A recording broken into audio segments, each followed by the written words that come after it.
The largest migrant shelter in the Rio Grande Valley is over capacity because of the influx of people crossing from Mexico into South Texas right now. According to our correspondents at the Border Report, the executive director of the facility has asked Border Patrol to stop dropping off busloads of new arrivals at the center to give them a chance to make some space in the overcrowded facility. The Humanitarian Respite Center in McAllen, Texas, is designed to hold up to 1,200 people.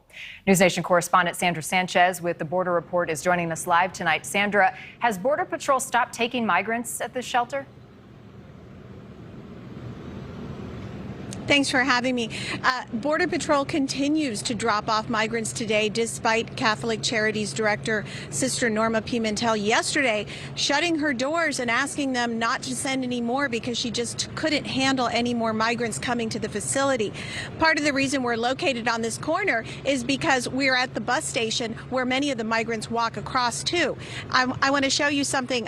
This is the building where the migrants are dropped off and they're tested by DHS, drops them off, and then they're tested for coronavirus. And those that are negative for the virus are allowed to go to the Humanitarian Respite Center to get shelter, clothing, new clothes, a hot meal, time to take a nap. But those who test positive are being put up in about a dozen area hotels that Sister Norma has contracted within a 40-mile radius. What happened yesterday was when the center got backed up and they could no longer social distance and she had to shut her doors, there was a real concern that the migrants that tested positive for coronavirus were not going to be taken care of.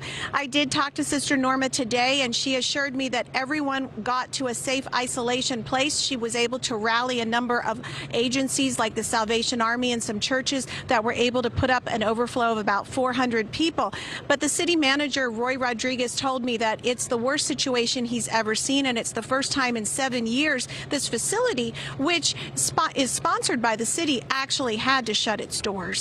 Certainly seeing the ripple effects throughout that region, Sandra. Governor Abbott, we know, announced that he would deputize National Guard troops to assist the DPS with the border arrest. What is his reason behind doing that, and what has been the reaction?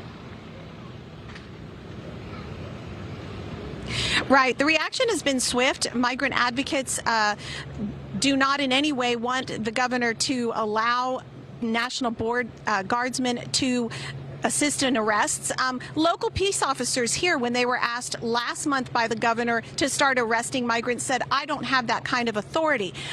You know, the governor's actions come on a day when the county judge, Richard Cortez for Hidalgo County, today specifically called on Governor Abbott to allow him to implement safety measures like masking so that he could help to get control of the coronavirus situation, which right now is out of control in this county.